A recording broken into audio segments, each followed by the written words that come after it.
welcome back to Can We Talk with Juel podcast, proudly sponsored by fundraisingcup.org Ministries. For those of you who followed my personal journey, you already know my calling, which is to provide a platform where targeted individuals not only share their lived experiences, but also find healing through the process. So, this isn't just another podcast, guys. We go deep, deeper than most are willing to uncover the unhidden networks and dark spiritual undercurrents, if you will, driving organized targeting. We're talking about secretive religious collectives.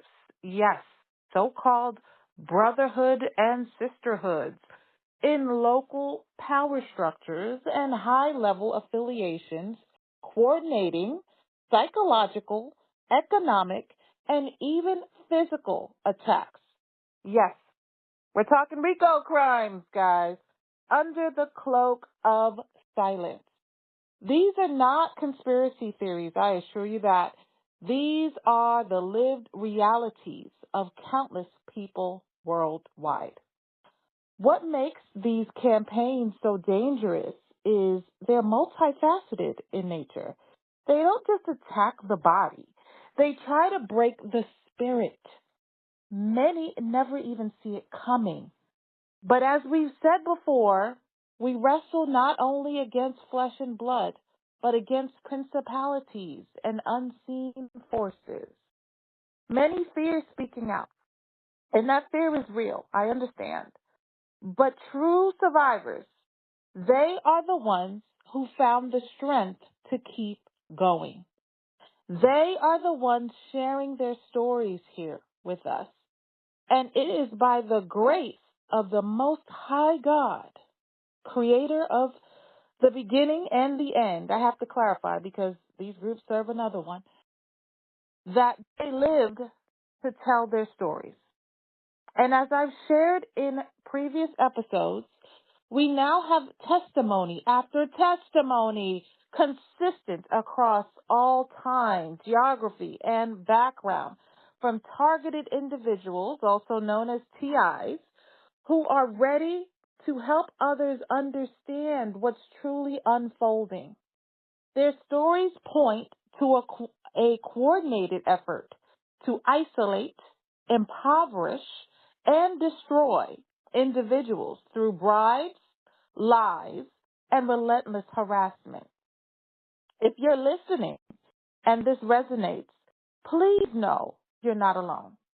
We've launched a fundraiser at fundraisingcup.org specifically to support targeted individuals who've been marginalized, stalked, and pushed into financial and mental distress. The goal of these organizations that are committing these crimes remain the same, guys. They're hoping to affect the sanity of their victims and destroy their property piece by piece, placing them into poverty. Some affiliated law officials may not even record these incidents that are being reported, and dare I say it, aid in some of these crimes. As sinister as it all sounds, this is what is happening in many, many people's backyards under secret handshakes and communications. These are people, or victims, should I say, with hacked devices, sabotaged property, unrecorded crimes, or worse, those now being assaulted by covert technology like directed energy weapons. Guys, do your research. Many victims may even feel as if they are surrounded by modern day mini Hitlers in training, experimenting on them like lab rats in plain sight. With multiple parties invading their privacy, guys, without their consent. It may sound unbelievable, and I get it.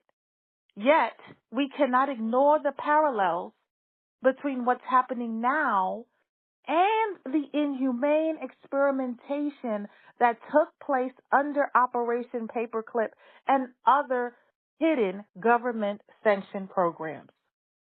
Except now it's decentralized, hidden in plain sight, perpetrated by ordinary people doing the unthinkable under covert oaths and authority. This is our call to action. Protect and support the targeted.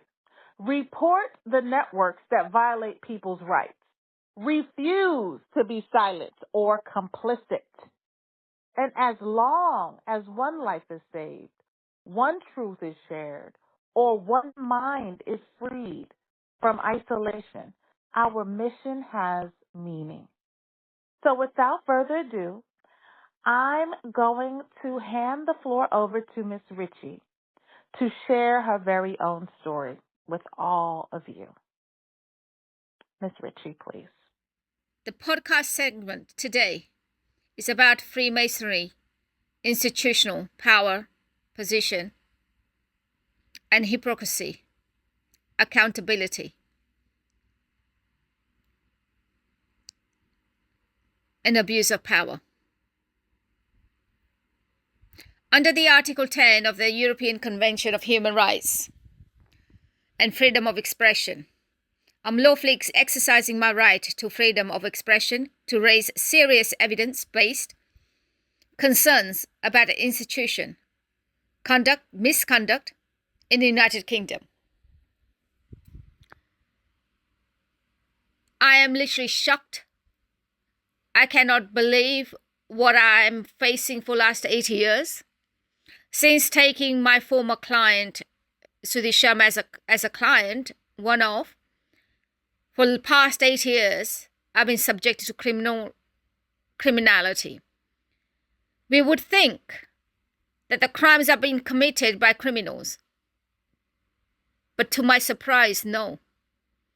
In these 5 years out of 8 years, I thought the Conservative Party, the Labour Party members, and the House of Lords member, Lord Rami Ranger, Lord Ashcroft, Crime Stoppers Charity, Action Fraud, Police, National Health Service, doctors, EXMO surgery, Royal Borough of Kensington and Chelsea Council. You would think they are law-abiding citizens and they would never commit crime or conceal crime. But to behold is a different story. My experience, 8 years of persecution, and many of you know my story, kept silence because you don't want to be the victim of hands of Freemasons, Lord Rami Ranger or Sharma. Because they think because they're a member of Freemason, they are above the law. And because they're giving 25% of their revenue to Freemason, they are protected and they can open the doors in businesses. But if you are not a member of the Freemason, they will block you, they will blacklist you, and they will harass you and make you homeless. They will abuse their position of authority in a government institution to do anything to destroy you. Ladies and gentlemen, welcome to Great Britain. This is not the Great Britain I knew once. This is not the country I grew up in. This is my country too. Paid taxes for 41 years, dedicated 43 years of my life serving society. Prior to taking Sharma to court, nobody had the problem with me. In fact, they all celebrated my achievements, respected me in the community, in the political arena, in the National Health Service, in the police. I was respected. But as soon as myself, my accountant, Lord Shaukat Khan, filed a case against Sharma, everything fell apart. As soon as Rami Ranger, I approached him, and you would think that he would stand on the right side of the law. But oh no, he likes to support criminals who are abusing women. And I'm sure if someone like Sharma came along and abused his daughters, he wouldn't stand twice. He would call the police and have them arrested. So why is it? Are they obstructing justice for me and many other women who Sharma is defrauding, attacking? These are the questions, ladies and gentlemen, one needs to ask. Many residents have made complaints, but they've been put in a mental institution, so they're a bit scared.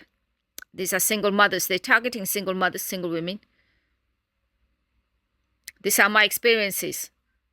That Freemasonry network hold considerable influence within the certain public-funded institution. And they call themselves charitable organization up front. But they are not. In this 5 years, what I have found out, they are not charitable organization. They are criminal organization. This includes National Health Service, policing bodies, Charing Cross Police Station, Hammersmith Police Station, Kent Police Station, and local taxpayers authorities, Royal Borough of Kensington, Chelsea Council. This is the council, these are the politicians who sought my support. Even 2014, London Mayor Mr. Sadiq Khan had a conference and I was invited as a VIP guest. And he himself stated, if there's anything he can do for me, if I ever need him. Where is he now? Because their brotherhood and sisterhood covenant with Freemason, they're all running away. Connections appears, in my view, to have been used as instruments of retaliation against non-Freemason citizens who report crime committed by Freemason-affiliated individuals. I allege that mechanism intended for patients' care, public safety, particularly within the National Health Service Hathaway House, EXMO surgery Dr. Brannick, the police previously, I have just mentioned, have been weaponized through force and unfound mental illness, health reports, to discredit a victim of serious offences. Rather than investigating legitimate complaints, professionalism have sometimes portrayed whistleblowers or victim of as unstable by protecting the very perpetrators who hold fraternal or political connections with a criminal background, with fake fraudulent degrees, lied to the Constitution, lied to the Crown. He's been put in a pedestal. This concern is not abstract. It follows from my own case involving my former client Sudhi Sharma. The United Grand Lodge of England, UGL, and Metropolitan Lodge have publicly denied as his member when I've contacted them. They said these are criminal activities. He's not a member. Nevertheless, I contended, exploited Freemason-linked relationship to obstruct justice and to influence public officials. I and my professional associates, including Lord Shaukat Khan, my accountant, initiated proceedings against Sudhi Sharma for fraud, unsettled debt to my business, and death threats.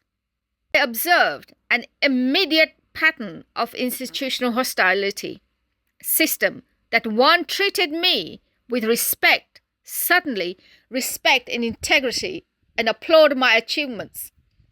Suddenly turned adversarial. I was blacklisted, homeless, defamed, rumors, lies.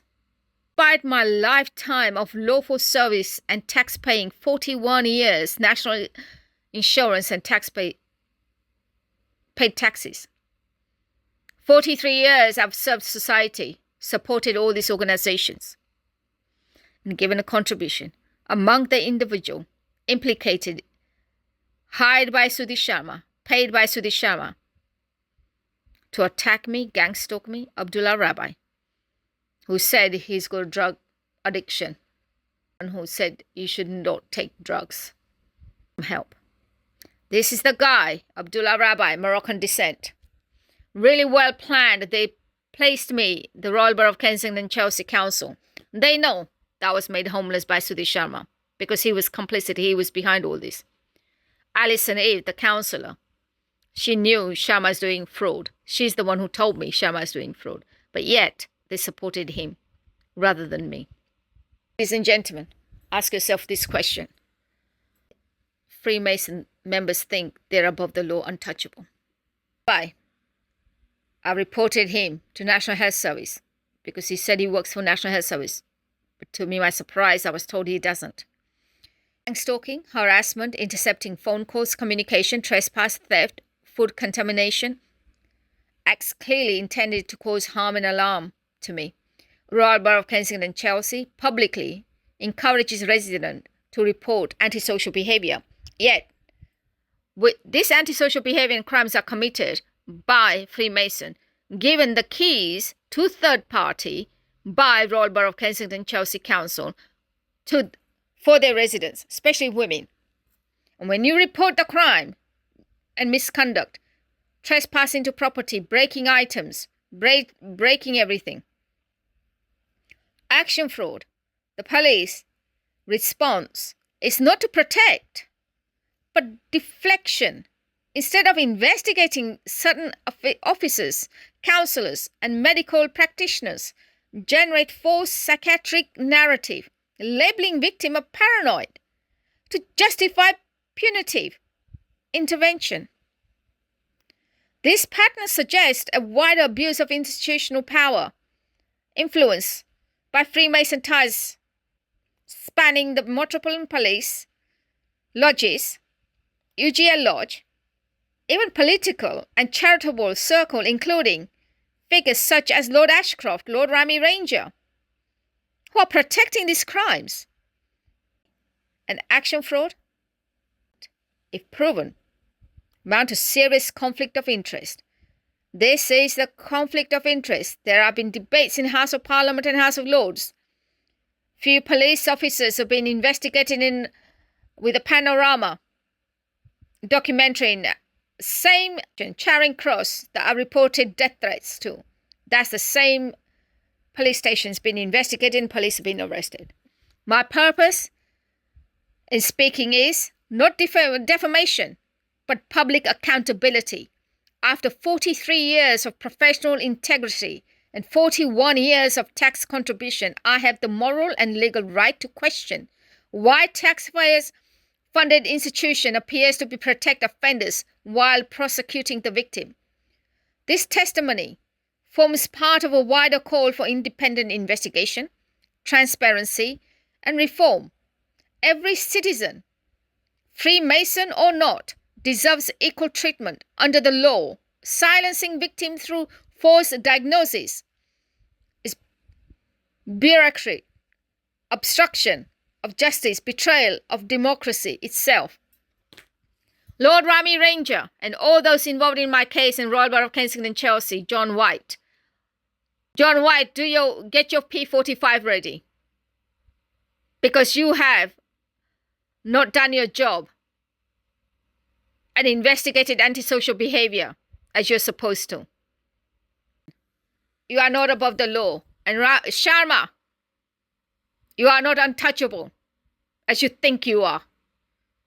How long is Lord Ashcroft and Freemason going to protect you even if you committed murder? Those were your words in 2012 in the meeting. You've tried every trick in the book for the last 80 years to attack me. Poison food, monoxide poisoning, steal items, installing spy camera in woman's apartment, watching every move in her apartment. You should be in prison. These are criminal actions you have taken and you should be investigated, and Lord Rami Ranger and Lord Ashcroft should be investigated. Heinous crimes against victim, against citizen who are trying to put food on the table. Ladies and gentlemen, one need to ask questions. Parliament, House of Lords, there should be a debate about Freemasons' influence, and they should be revoked of all the jobs in government institution, or do their job properly, because every citizen is equal. They are not above the law or untouchable. Thank you. Your willingness to speak truth with such honesty and strength, it inspires us all. We know this is a deeply sensitive subject, not just for those who are living through it, but also for those who are just now learning about these hidden networks and their devastating impact. It is shocking, to say the least. It is heartbreaking, and yet every time we shine a light on these injustices, conviction, and inaccurate mental health diagnosis, or tragically, from a senseless loss of life. So please, please, guys, share this episode, share this information, and share these stories with your loved ones. If you or someone you know is experiencing targeted harassment, know this. There is hope, there is help, and there is a community that believes you. Our doors remain open for more survivors who are ready to speak out and heal and expose those, most importantly, those homegrown terror networks for what they truly are. Together, we can break the silence, one voice at a time. Until next time, guys, stay aware, stay strong, and as always, keep the faith.